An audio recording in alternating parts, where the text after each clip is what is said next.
Hosheh MMA. Listen man. مساك وورد معطر ياسمين، شباب صبايا ايمن مسكين، وقت طارق اهدى كتير حكيت انت، لما هوشي يبدا اسكت لا تندم. عكس لوز وسكر زيهم ابيض اسمر، طارق عم يتمسخر ايمن بس بتحضر نفس التايتين ع اكبر شوي، لو تحكي قدامه راح يبلعك ناي زي راجنر ايمن يغزو طارق، بالا غنز وروكت بس ما طارق، حتى حوارهم في كتير زناخه مسك حاله. Good evening, boys and girls, ladies and gentlemen. You've got Tarek and Ayman from Hosheh MMA with you, and today we have got with us a very, very special guest. This man's a living legend in my time, in his time, 11-time world champion, from the ring to the boardroom, kicking ass all over the place. My Uso and yours, Mr. Sefo, president of the PFL. Thank you, brother. I appreciate it. That was a nice introduction. Yeah, that's his thing, man. That's his trademark. Introductions. That's all I'm good for. That's why he's on the show, basically. Other than that, thanks for coming on this show. This is an absolute pleasure, Ray. If you don't mind, I'd like to ask you a bit of a weird question. Sure. What made you agree to this interview? That's a good question. Well, one, Dubai is one of the places that I want to visit. Two, I think when you're a company that's globally now and have been for a couple of years, I think it's important to talk to everybody from around the world. Well, yeah. you definitely are global, and talk about coming into the Middle East, into people's homes in the biggest way possible. I mean, when you guys, I know that people watching this in America or Australia, wherever, they're not going to understand anything I'm about to say, but you guys came into people's homes on the NBC network. And for all the rest of you, NBC for us is like, I don't know, what is it? What's the equivalent in the States? OSN, ESPN?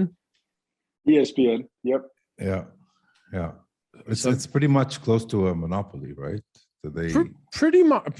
Right? Yeah. So I wanted to ask you about that, Ray. Like, how did that happen? The NBC deal. Well, listen, we have some amazing partners. We have an amazing team, and our team, is such an amazing mix of brains and brawn, and there's just so many people with. And of course, Don Davis leads that pack with our CEO, Pete Murray.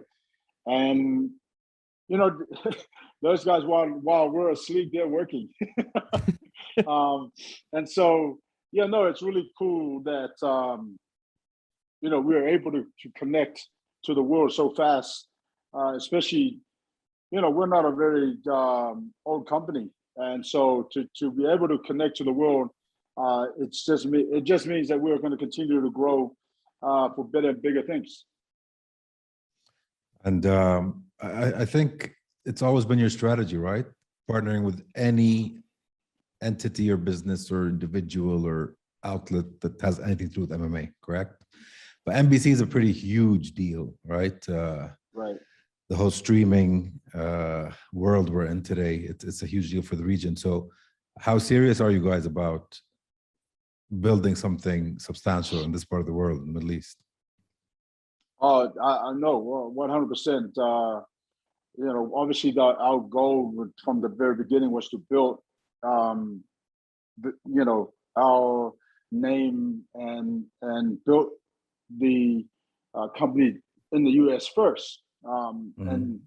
And as we slowly start to grow, we will expand, globally. And of course, for us, it's really important that the world gets to see the product, but also all the fighters that we signed to we have anything from 25 to 30 countries represented within the PFL. We are a couple of Middle Eastern fighters from all over the world. And so it's really important for us because it's, in the Middle East, there's some great fighters that come out of there. You know what I mean? And so it's really important for us to build that market and also discover more talent. Yeah. Well, you And, definitely went big with the talent. What do you think, Ayman? I mean, when PFL come to pick, they went and picked. I mean, this guy's. We have to talk about it. We have to talk about the flying knee that you saw in the Challenger Series, and we have to talk about what you thought in terms of his fight with Gleason Jarrah. Right. Talk about taking your pick of the litter, huh? I mean, just to give you some context before you delve into it, Jarrah is like a living legend to us. Nice. His name comes up at least once every episode we do. And we've done 100 episodes so far. Yep. Or this is 94, 95. He's a living legend. He's, to us, the #1 fighter in this part of the world, right? So, something he mentioned to us on a couple of occasions that he came to the show, was that he rejected UFC time and time again, right? Right. He wasn't happy with what they had to offer. We've heard that from multiple sources as well, other than Jarrah, right? Without putting anyone under the spotlight. But his manager used what's your take on that? What's your take on that? What are you guys doing that they're not? Well, first of all, I mean, let's touch on Jarrah. Jarrah is such an amazing talent. When I watched footage of him when he first came to, to my attention, I wanted to watch some footage on the guy, and I was like, okay, and he looked pretty impressive. But when I saw him live, his composure, the way he reads the fight, his intelligence in the cage, made me fully understand that this guy, I think it's just a matter of time before this dude becomes, a world champion. And so, wow, not only just, I mean, he's a brave former world champion. And so he already brings that to, to the table. And with his experience and his wealth of knowledge, as well as the fact that, you can have fighters come and you can see that, but just the way he's so composed tells me he's an intelligent fighter. But obviously we know the skills is there, but the way he actually just maneuvers throughout the fight is very impressive to watch. And so we're very fortunate that I was able to sign him, and he was happy with what we we offered and put on the table.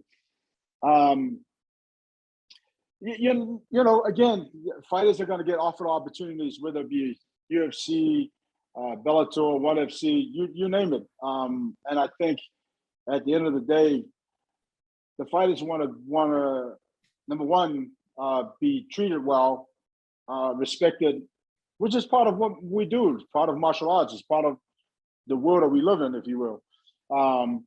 And when a fighter is actually putting in countless hours daily for 3 months for a camp, they want to be looked after. They want to be treated well. They want to get paid what they're worth, and of course continue to climb that ladder. And we were able to offer that, and so we were just super happy that he went with us. To be honest with you, go on. Yeah, go ahead. To be honest with you, Ray, go on then. I told you to go ahead. Go ahead, idiot. It's a very correct answer. I love the way you answer that, but we have the deets on what happened there. So Jarrah just felt like he was just another number, not very special. They gave him short notice fights to come in, take it or leave it. Pay wasn't the best, zero clarity on schedules. And on the flip side of that, he said, the entire PFL experience has just been absolutely fantastic, amazing. Everything they couldn't offer, everything they were, you were just opposite of that, right? Is that your strategy, or is that just who you are as leadership? It's the right thing to do. Listen, we know that there are fighters that won the opportunity. We know that fighters like Jarrah, who not only has made a mark in the Middle Eastern world, or that side of the world, so he wants to be respected and he wants to be paid accordingly, right? And so we also understand that. And so if he's going to be a big name there's no reason why he couldn't be a big name over here. You know what I mean? Because at the end of the day, there's nothing more real than fighting. You can hide whatever you want to hide. You can say whatever you want to say. But when that bell rings, it's only then you get to see the real guy that's talking. Because you can talk a whole lot of smack and not be able to put it together in the cage. Jara is one of the guys that he doesn't say much, but that's also my kind of fighter. Like, I'm the guy that, you know, I do all my talking in the cage or the ring. And Jara is that kind of guy. And so when you look at his ability and his talent and where he's made a name for himself, it's only fair that we accommodate that so that he's happy and we're happy. I think you'll be surprised at how refreshing this will be for fighters in this part of the world to hear. And I think a big part of it is, no matter how much I tell you, you're not gonna understand what I'm about to say to you. There are no opportunities for fighters. I mean, when you guys picked up Jarrah, and I'm sure that you're, I mean, we're going to ask you in a bit if there's anybody else you're picking up from the region, and I hope that you are. For someone from this part of the world to make it, they've really done pretty much everything on their own. You know, the level of gyms, the level of coaching, with all due respect, I know people get upset when I say this, but let them. The level of gyms, the level of coaching, the level of opportunities, the organizations that they can actually go and fight in are few and far in between. I mean, even Brave, where Jarrah came from, they do one event in the region and then 6 outside co-promotion with Korea, Serbia, Poland, XYZ, and there are no opportunities. So it's really nice to hear someone say this. And I think the young fighters, especially the boys coming up right now, they're going to be super interested to hear this, which then brings me to the question of who else you got your eye on? That's actually, it's funny you asked that, because I just spoke to Jim, who's just been in London, and there's a couple of people that's sending us emails in regards to, obviously we're very interested in the top level talent that's out in the Middle East. So right now, I'm waiting for that email to come through, and then next time we talk, I'm going to go. We'll talk. I've got a few names for you. What's that? I'll get my people. That's even better. I'll get my people to call your people. Well, you'd be surprised on what the perception of top talent is from the outside looking in, and what the actual level of top talent is. You'd be surprised. And Jarrah, for example, back to Jarrah's example, all of his camps were in Jordan. He grew up with like a kickboxing / Muay Thai gym in Jordan, found a jiu-jitsu place, and just everything was born and bred in Jordan, right? So there's a lot of people looking for the opportunity, right? Just don't know where to go, where to look, what a manager even means, what a manager does, and they're just lost, right? They don't get cage time, Ayman. They don't get cage time. They don't. It's very sad. You know, it's funny because as you say that, I think we're very fortunate, or maybe at this very moment, the fighters in the Middle East are fortunate that now, should I say, or not just the Middle East, but around the world, because social media is such a massive platform that now they can connect to anybody at any time. So any fighter that's out there that's trying to connect or whatever, hit me up on social media. I don't think you understand what you just did. You just opened Pandora's box. Yeah, no. You've just unleashed Hell's Gates. Yeah. And that's exactly, and I truly mean that, because for me, it's just trying to find the best talent that's available worldwide. You know what I mean? And so I'm really easy to get a hold of. I'm on, Facebook as well as Instagram. So reach out to me and we'll definitely talk. There you go. You heard it. You heard it here, boys and girls. You want to reach out to Ray? Fill that inbox up. I wanted to ask you, Ray, would you ever do an event in this part of the world? Is that on your radar at all? This talks right now as we speak. Dubai? I can't really go into it. This talks right now as we speak. It's UAE or Saudi. That's it. I can't even think of another place right now. I don't care which one. The question I have is, is there an Arabic commentary team? There you go. Well, without a doubt, there has to be, right? Right. So yeah. So this is my interview. Our interview. We are hired. Tarek, you're done, Tarek. You're hired. That is a verbal contract, and I've got it. It's right here, recording. Not just that, I'm a lawyer. There you go. So I'm really going to stitch you up. Go ahead, Damon. No, so my question was, sorry, I'm sticking to this topic because I think a lot of people want to hear this. As a fighter turned business exec, what advice would you give to these young, upcoming fighters who are a bit lost and have no idea, what to do? That's the first part of the question, and to get to the fight game. And second of all, those retiring, right, who have no idea what the next part of their career entails, right? It's a very confusing time for these guys. And we know a couple, actually. So what would your advice in those two scenarios? So the young guns that, obviously starting out their career, I always say, don't ever forget to dream. And then, I remember growing up and, I would always watch television. I'm like, I wanted to be and if you watch all these different characters, I wanted to be Superman. I wanted to be Batman. I wanted to be, you know what I mean? Like, as a young kid.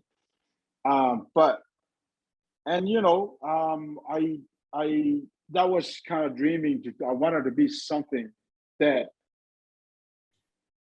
later on in life, I didn't realize that through my body of work, I was able to inspire a lot of people. And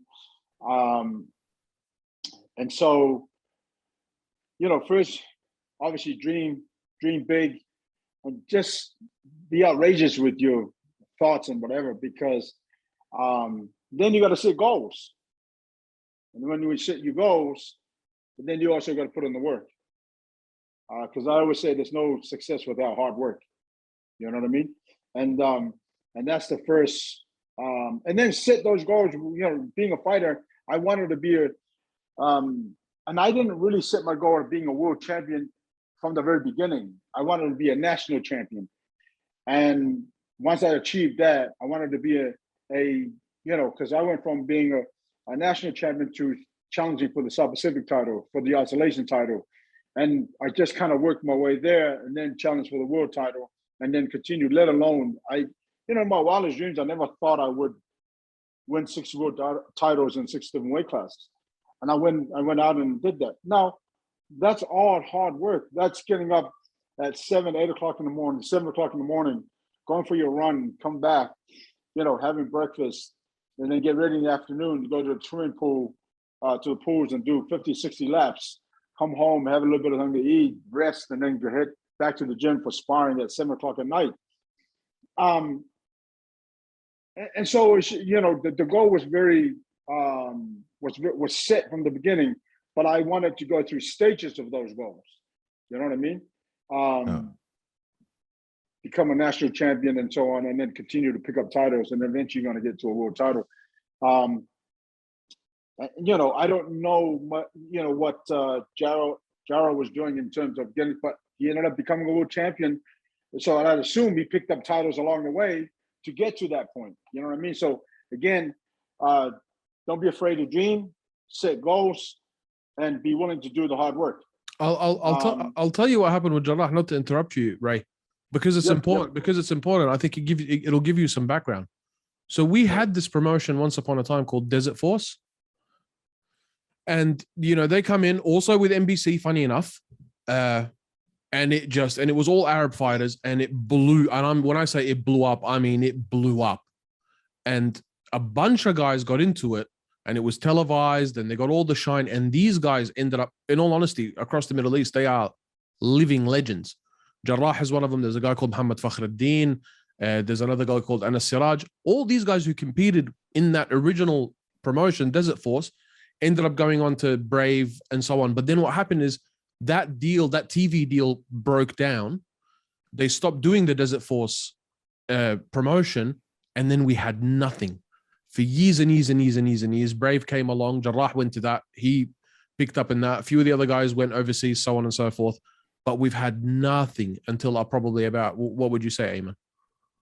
Until we like 5-6 years ago. Yeah. Till we 5 years ago, started let's say. seeing a little bit more of activity. So the sport lived and thrived, and then it died. Right. And now we're seeing a resurgence. But even until today, Ray, I mean, the support system is not there, right? This whole idea of becoming an athlete and making a living out of it is just fantasy land talk, right? When you look at how the cultures are in these countries. So these phenoms, we call them, these one-offs that actually make a career out of it, are now disrupting this whole thinking. System, And Jarrah is doing that in Jordan. And we're seeing now a lot of people do MMA full-time for the first time in history, right, of the country. We're seeing people do MMA full-time. It's kind of surprising to me, because when you think about, you know, the UFC being out there in the Middle East and having partners from the Middle East, it's kind of surprising that, you know, the game hasn't with all due respect evolved as much. With all due respect to the UFC, they could care less. They will. Well, no. I mean, I don't mean them in particular. I mean, I'm talking about like the understanding that, for example, they have Middle Eastern partners, and so then I just thought that maybe more people will get into. They get into it, but still, there's no opportunity. Where are you going to fight? Right. You got Brave, and you know, there's X number of fights that'll happen in a year, X number of events. Well, maybe we're on our way. Maybe 3, and then you know, the UAE Warriors is another local promotion which might do 2-3 events in the year, and that's it. So when the UFC comes, you know, especially in the early prelims, when me and Ayman go, we're looking at it, we go, these guys are a bunch of hacks. Like, I've got a bunch of dudes out the back who will come out here and belt everyone into next Sunday. Right. They'll come out here and fight everybody on the same night. Yeah. But there's no opportunity. In the US, you can't go anywhere in the US without MMA. I mean, from amateur shows to local shows to, I mean, it's just, you know, you turn on your TV and there's MMA. You know what I mean? Like, so yeah, it's still kind of surprising to me. But now, I guess my question, because you guys know the region, why is that? Investment, infrastructure. You know, there's still maybe a bit of a stigma in and around combat sports, being especially MMA. You know, there's still that retro thought that it's, oh, this is brutal, and you know, guys get cut and there's blood everywhere. That still exists to a large degree. Soccer dominance. We're a football dominant part of the world, just like South America. But I would say mostly the thing is, we watch football. I don't watch it. I don't call it football. For me, football is rugby. Teams that made it. For me, football is rugby. I agree. Yeah, fine. How did you? By the way, that's a question that I wanted to ask you. Because you grew up in a big family, right? You got 6-7 brothers and 2 sisters. Yep. Yes. And nobody said to you, "Hey, what are you doing? You should be playing rugby." You know, the thing was, the funny thing is that when I was coming up in high school and college, we played rugby, and then when I think I played for it. I think I was 19, and I played for the under 21s. Back in Auckland, at home in New Zealand, but you know, for some reason and I was already, you know, at that time while I was playing rugby, I was already training martial arts. I had started doing Kung Fu when I was 12. And then, you know, by the time I was 16, I switched to Muay Thai. So I was already training and playing, you know, football and whatnot. And then a guy challenged me to a fight. And that was the beginning of that. So I have him to thank, because he's the one that kind of set that path, if you will. And then I just was on my way. Funny enough, that was the first time I'd been booed in my life, and I walked out because I was fighting a guy that I think he was 7-2 in his record. And I was 0-0 at the time. Wow. Needless to say, So needless to say, by the time the fight was over, I was 1-0. Unreal. And so, and I loved everything about that process. You got to train your butt off. You spend 8 weeks or 10 weeks at camp. And then, I mean, this nervous feeling, like I said, playing rugby, I didn't feel those nerves, I just was like, oh, yeah, I'm okay, we're playing a game, boom. But knowing that there's a possibility that I could get my block knocked out, that was nerve-wracking, if you will.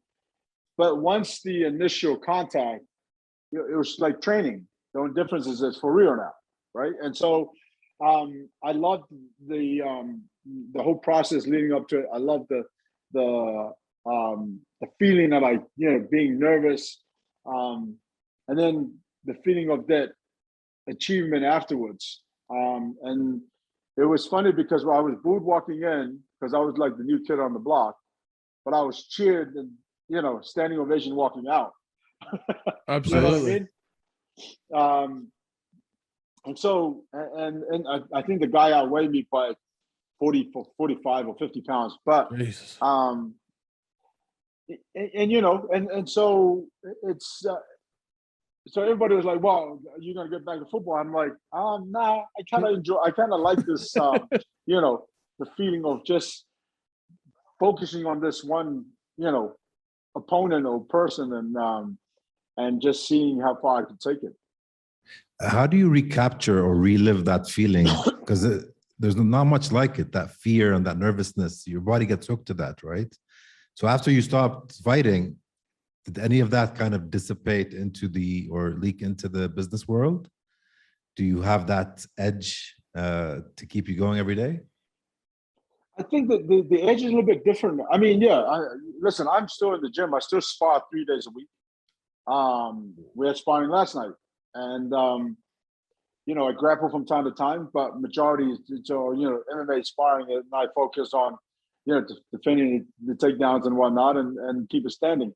But with business, it's a little bit different because I feel like the hunger's there because you want to achieve the highest levels of moving the business forward so that it's beneficial for our fighters as well as the company. And so, like, for example, after a show, you just go, wow, that was amazing. You know what I mean? And just that joyful feeling. Yeah. Meanwhile, while you're getting everything ready to make sure that everything's moving forward, the burden is not just individual anymore. It's like George and the production team, Pete, and like just everything. Because within PFL, we have all different executives that are in charge of different areas of the company, and so when you got a whole team together carrying the weight, I think it's easier.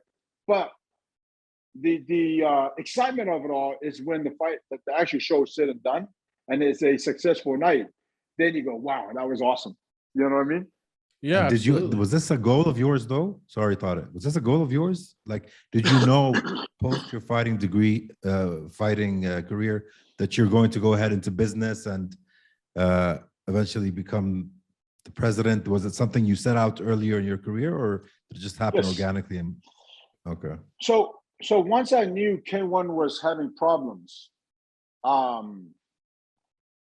now, I thought about it years before, because I had my first promotion in New Zealand, which we promoted the biggest kickboxing show up to that point back in '97.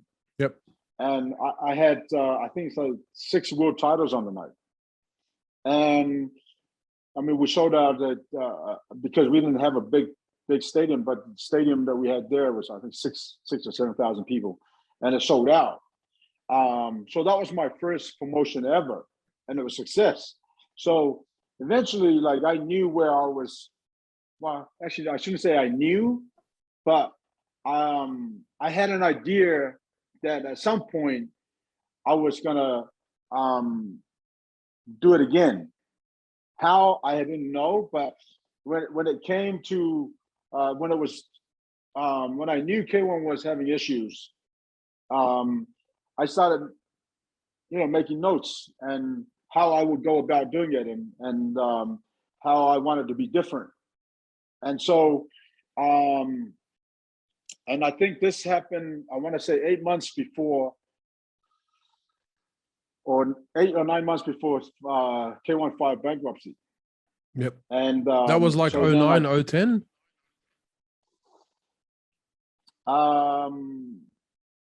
Yes. Yeah. I think it was, I think it was 2010. Yeah. And then, so then the fun thing is, even though I had all these notes and whatnot, I wasn't sure how to go, to really kind of get it going. And so what I was focusing on too was, because my son was just being, my boy was just being born back in 09.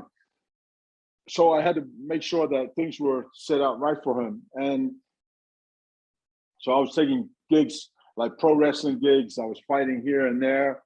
But then I woke up, it was actually, I was doing an interview with Tap Out Radio back in the day.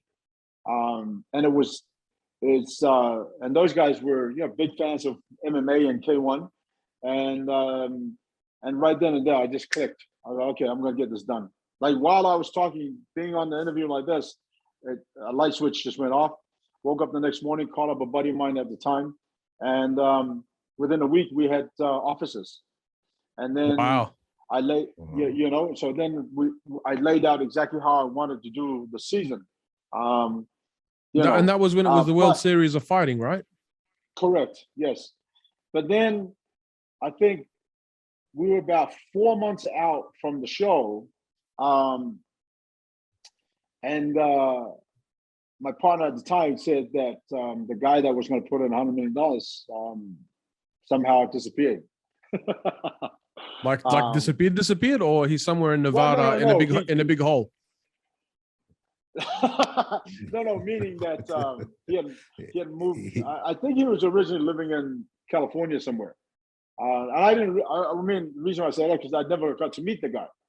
I was just going off his words, and so when that happened, we had to cancel the season and the $1 million, tournament, and then we went back to the standard format until later on, when it became PFL. Don and the team came on board, and they saw that this was very, possible. And at the time, we had Carlos Silva, who was also helping, who's our CEO at the time. And so, I laid it out and just literally, and it was taking the K1 format, meaning that we fought throughout the year to get to the top 16 to qualify for the Grand Prix. So I kind of took that format and put it into the American way of sports. There's a regular season, playoffs, and championship. Yeah. And so that was, pretty much the birth of PFL. And it's something that I definitely thought about. But and it took me 9 months to kind of really, have the courage to go to just fight down and let's do it. You know what I mean? And that's not very long. Here we are. That's not very long, by the way. Some people will sit around on their thumbs for, 10 years trying to get something off the ground, or getting the idea together, or, 9 months. I mean, that's not very long. Yeah, I've always been the type of person that, like, when I put my mind to something, I'm gonna go get it. Now, I'm also the type of guy that if when I run into a brick wall, either I'm going to go through it, climb it, go around it, whatever, I'm going to find a way to get on the other side. We saw the Mark Hunt fight. and that's that mentality, you know, that I wasn't afraid to lose. I wasn't afraid to fail, because failure teaches you a lot. A lot of people think, oh, no, he failed. But, well, no, actually, failure is part of winning, because that allows you to learn and continue to move forward. As long as you have that kind of mindset that failure is not the end, that matter of fact, failure actually allows you to learn and correct those mistakes and continue to move forward. 100%. Then you're going to get to where you want to go. 100%. Fail and fail fast, as fast as possible. Yeah, agreed. Yeah. So, you going to say something, or can I go? No, go for it. Yeah. I want to talk about the PPV event, because I got so many questions. So PFL comes out and they say, we're going to do a pay-per-view event. We're going to do 50% of all of the revenue is going to go towards fighter pay. I'm trying to understand the logic, i.e., are you and the PFL doing this because you want to have a successful, you know, sell 2, 3, 4, 5, 600,000 pay-per-views in, you know, 3, 4 times a year? Or are you doing this with an ulterior motive of breaking some of the monopolies and monopsonies that exist within our sport for you to attract some of these really, really big names? Well, I mean, this obviously for us, it's, you know, we've always said that we're, you know, a fighters first company. And that's something we talked about pay-per-view and whatnot. And listen, at the end of the day, you got to crawl before you walk, right? And so even with that, that's what we did with PFL. That's what I did with WSOF. And so the mindset is exactly the same, is that, you know, you got to start somewhere. And once we kind of attract the fighters and whatnot, that all in time will grow. In terms of paying 50% of that to the fighters, it's a must, and it's about time, if you will, right? And so I think, like I tell fighters all the time, like every now and then I get fighters that reach out to me and say, hey, I don't have a manager and this and that. I said, well, listen, when I'm in direct talks with you, I want to be straight honest with you. And part of the reasons why I love what I do, and, you know, and Jim, Jim Branson wears so many different hats in our company. He's not only head of the legal team, but he does everything from, you know, from TV to fighters to whatever, you know. But he always says that, you know, it's really good to see you that you're always fighting for the fighters. And so when someone comes to me and says, I don't have a manager, I'm like, listen, I can only answer your questions. So whatever questions you have, I'm going to be straight up with you. You know, as long as it's beneficial to you and it's beneficial to the company, then we're good. Outside of that, you know, it's always also good to get representation and whatnot. But back to the, you know, to this 50-50, I think it's only fair. Wow. I think you guys are gonna go, you know, big places with this kind of mentality. And the thing is, I think it's the fighter in you more than the manager in you, right? 100%. Other organizations, other promotions don't have that depth of empathy, understanding, and emotion, just to understand what fighters go through and how they struggle, to be able to come up with a solution like this. So I think you being a fighter is a huge part of the success of the PFL, right? Rather than a bunch of businessmen trying to run. Yeah, you know, listen, like I said, yeah, you're right. I mean, as they say, as the saying goes, you know, once a fighter, always a fighter, right? And so, where I sit, I get to help. I get to also educate our team in terms of what the fight is going through, why this, why that. You know what I mean? And so I'm very fortunate, and I thank the good Lord every day that I get to do what I do. And part of the question, like for example, I've been asked, "Chris, what do you miss fighting?" I'm like, the great thing about it is that I'm still in fighting, regardless whether physically I'm fighting, but it's a constant battle every day when you're trying to grow something, right? So Yeah. that it benefits everybody that it's involved. And so, Don Davis and Pete Murray, they've lead the team. And so for them even to put it out there as well, it just goes to show that we're definitely trying to grow the company, but also making sure that our fighters grow with us. Does that make sense? Absolutely. So does that mean that you're Absolutely. going to pick up Francis Ngannou? I'm going to ask. I have to ask. I'm sorry.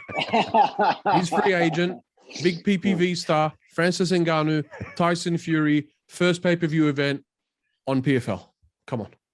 I just made the You're fight. asking a lot of him for one session. I just man. made the fight. I just We're made the fight. becoming commentators. I just and made now the we fight. wanna know I if just made Francis- Tyson Fury, Francis Ngannou, PFL's first pay-per-view event. Wow, that's massive. Yeah. I just did it.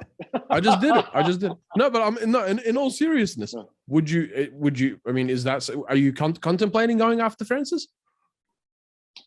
100%. I mean, if Francis is a free agent, like Francis is my teammate, That's right. But He's an extreme couture as well, right? That's right. Yeah. Ah. And so, when he becomes a free agent and he's allowed to talk to, to anybody in terms of, or should I say, when he's shopping, then we'll definitely sit down and talk. But until then, I don't see him going anywhere. But anything is possible, 100%.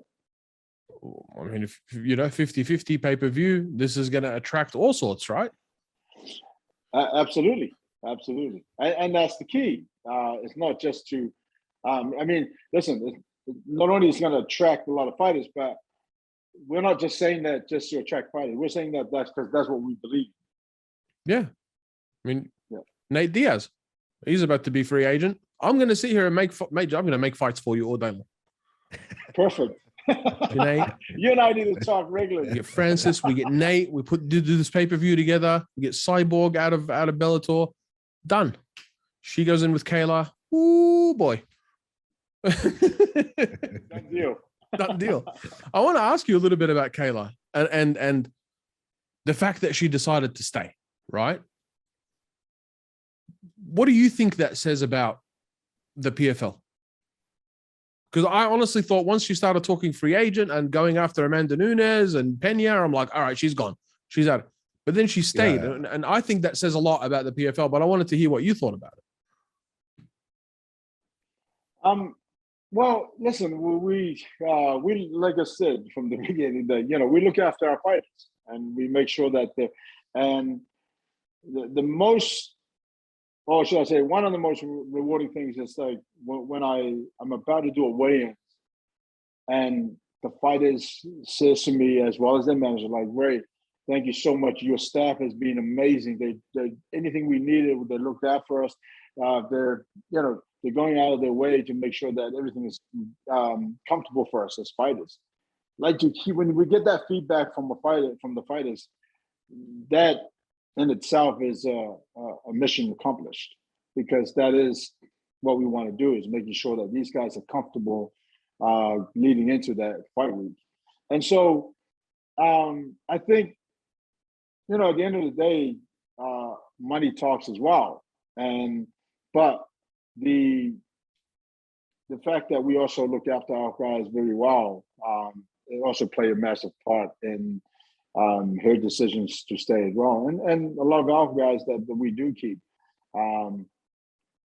it's because not only we have an amazing team, but we really do feel that we go we do more and for the fighters and beyond what they need. So listen, when she decided that that was what she was going to do, obviously for us was very we were glad that she decided to stay. And so I think she like she said many a times that she's very happy here and listen, Kayla is a competitive woman, and she's a champion for a reason. She's a two-time gold medalist for a reason. It's because she's always constantly, chasing the gold. And so, for her to kind of think, okay, well, we could get this, this, and this. But, at some point, also I've been asked, would we be willing to do something with Bellator to make those fights happen? I'm like, yeah, absolutely. I think it's one of those things where it's just a matter of our team and Scott's team sit down and chat and see what happens. But like I said, I got nothing but love respect for Scott. He's been a friend for over 25 years. And so if that's possible, then yeah, then it would be possible. So you're saying I made Kayla Harrison and Cyborg on the show? No, that's been discussed. There you go. No, That's sure. That's what you're saying. That's what I heard. That's what I heard. Hey, I man, don't care you gotta give him credit. Yeah. Like that's his fourth matchup that he's done already. Yeah, sure. Yeah. So this was a very lucrative session, thought it. Yeah, man. I'm making deals, brother. I mean, making money. Yeah, exactly. Getting paid. I was always curious. So do you think this interpromotional collaboration will eventually happen with the UFC as well? What's happening, PFL, Bellator, this kind of possibility. Do you see a future where the UFC will be open to that? That's a good question. I'm not sure. The reason why I say I'm not sure is because the UFC is like 30 plus years now. And they've never done a collaboration with anybody, I don't think.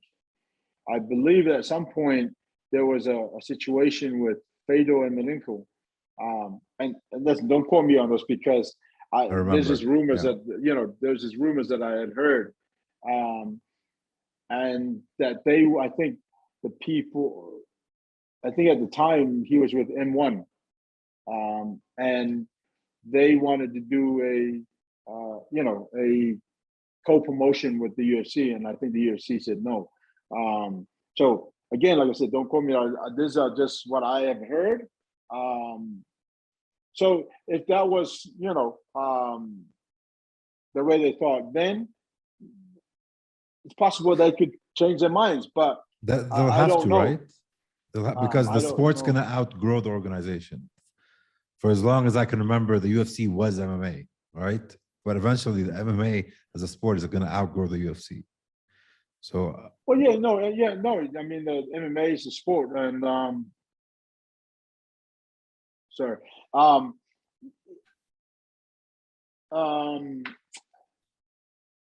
not sure. I'm not actually sure how to answer that because, they've done an amazing job promoting the sport, right? Yeah. Regardless of what some people think, and but at the end of the day, when it comes to co-promoting, going back to that, I'm not sure if they would be interested co-promoting with anybody because they're doing so well. Does that make sense? And in all honesty, Ray, I don't think you'll get asked that question in another 3 or 4 years. I think that roster is starting to look real sweet, and it'll continue to get sweeter and sweeter to the point where it's just going to be like, well, all right, you don't want to, fine, that's sweet, no problem. Yeah, I mean, I'm already curious to see a fight like Kayla Harrison and Nunes or something along those lines, right? Already happening. Yeah, you have, I mean, man, that welterweight roster is nice. We have a very strong roster. That welterweight. Like I've said, I put up our champions, our runner-up against anybody from around the world because when you got guys like Jara, like Ray Cooper, like Maga, and so on, like Rory, it's a very stacked division. Do you know the Jarrah Hamzat story? Have you been told the story? No. Ayman, go ahead. You like this one? Go ahead. So both Jarrah was the brave champ, right? Hamzat was up and coming. Hamzat was undefeated. He was this new, bull within the division, and he beat this guy called Ikram, right? Who was undefeated at the time. Slapped him with an uppercut, and then the next fight for him, or he climbed up to reach Jarrah to fight for the belt, right? Right. And fight was set. Jarrah was all ready for him, trained for Hamzat, super pumped for that fight, and then overnight, man, they snatched him up. UFC snatched up Hamzat, took him. Jarrah was left with no opponent for that belt. And until this day, the guy is just he's itching. He wants Hamzat. And he's itching for Hamzat. If you guys were ever going to lose Jarrah, that would have been the only reason, Ray. He was this close to taking a shitty offer that he didn't like just because he wanted to go over there and fight that guy. Oh, wow. He's stubborn. Yeah. Yeah, look at the only losses on his career, he avenged them, right? He came back and beat the guys. Right. The guy is stubborn, and that's part of why he's such a good fighter, man. He doesn't like losing, hates it. Yep, and that's why he's done so well and has been so successful. Because when we put him in the Challenger Series, the reason why I wanted to put him there to come through was because I wanted to see him live, and man, did he impress a lot. That flying knee was savagery. Yeah, it was art. But art, just, not savage. I just love. Yeah, exactly. It was definitely art. But I just love when guys are in there and they're so composed.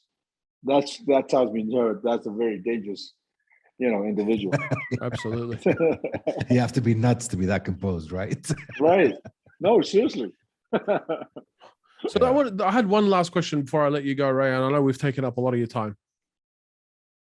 When did the change happen from when you went doing playoffs with 2 fights a night? So you fight them both on the same night to now where we are. What made you, because to be honest with you, like the whole scoring system for PFL, I love it. I think it's great that, if you need 6 points, you're going to come out and try to murder someone. Right.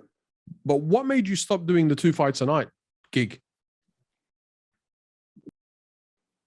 That was it? Yep, that was it. So are we gonna have that this season? Yes. No, maybe not this season, but we made obviously is somewhat still around, and I think people are more on just realizing that it's going to be around forever now, right? And so I think in 2023 we'll probably go back to the original format. So if you make it to the playoffs, you fight one time, 2 rounds, chill out for a few hours, come back and fight another 2, and you got to win them both. Correct. Well, all right then. If you can't come back, right, then the guy you beat can take over. Is that true? The guy you lost to. Correct. No, the guy you beat will take your place if you can't come back. If you're too injured to come back for a second fight, the guy you beat will take your place and fight again. So second opportunity. And then if he wins, he has the opportunity to go to the championship. Wow, that's second chance. Unreal. Finest. Yeah. Well, I'm coming to the London card. Perfect. I think Ayman's going to be there as well. Yes, I'm looking at you. Yeah, I'll be there. For sure. All right. Perfect. Ray, I wanted to thank you. Yeah, go on. Ray, are we gonna spar? Say that again. I think me and you are similarly built. Are we gonna spar in London? He'll kill Perfect. You. All right. You will die. But, I know. What do you weigh? Ayman? Tell the truth. Tell the truth. In kgs, in kilograms, 134. 134. Yeah. You're heavier than I am. Yeah. That's 268. He's too heavy for the UFC. That's why my camera is just beard downwards. Beard upwards. Sorry. I'm a big boy. That's the good weight. How tall are you? Not that tall. No, I'm 180. 184, which is I think Six. Yeah, you're the same. You're the same height as me, but the difference is I'm like 270 right now. 260, 268, 270. That's the same weight. Okay. No, I'm like 280. Nah, he's heavier than me. Yeah, he's 280. Yeah, I'm 280. Something a bit more than 280. No, you can't be. Yeah, so I can't even fight heavyweight UFC today. You can't fight heavyweight PFL either. You're Anyway. limited to 260 as well. 265 is the cutoff weight. Yeah. Exactly. God damn. Anyhow, thank you so much, Ray. It was an absolute pleasure. Really enjoyed this conversation, this chat. Hope we can do it again soon. I know I'm sure everyone. we're gonna have dinner in London for sure. Yeah. And Dubai maybe beforehand? Yep, exactly.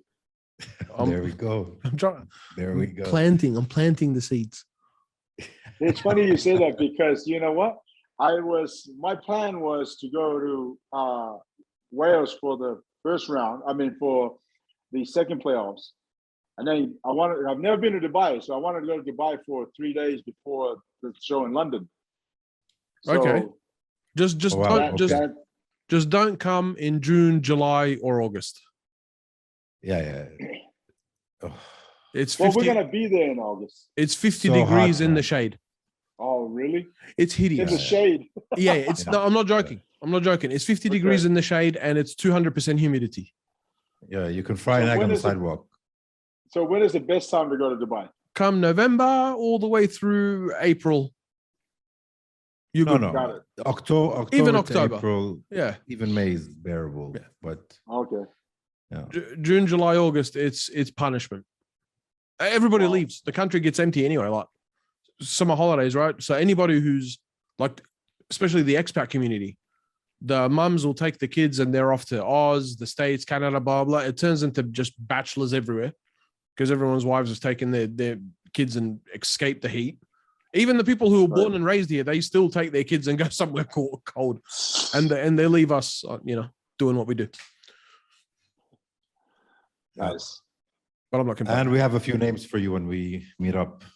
Yes. Really important Definitely. names. That Yeah. All right. No, man. that'll be great. If those names, because again, it might be this year that we come to Dubai.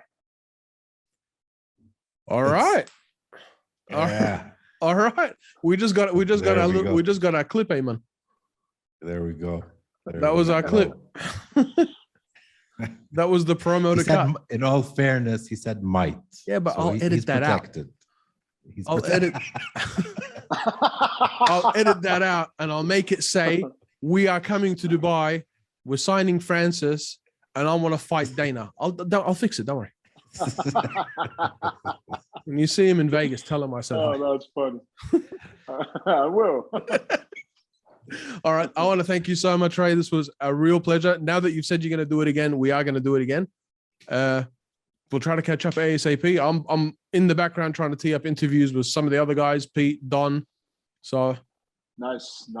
yeah, and congratulations on everything. Congratulations on the NBC deal. You definitely need an Arabic commentary team, me and him, because we'll do a better job. Right. And we can't wait to see you in Dubai. Likewise. Thank you. Thank you so All right, much. brother. Take care. Thanks, brother. Peace. Bye. Bye-bye.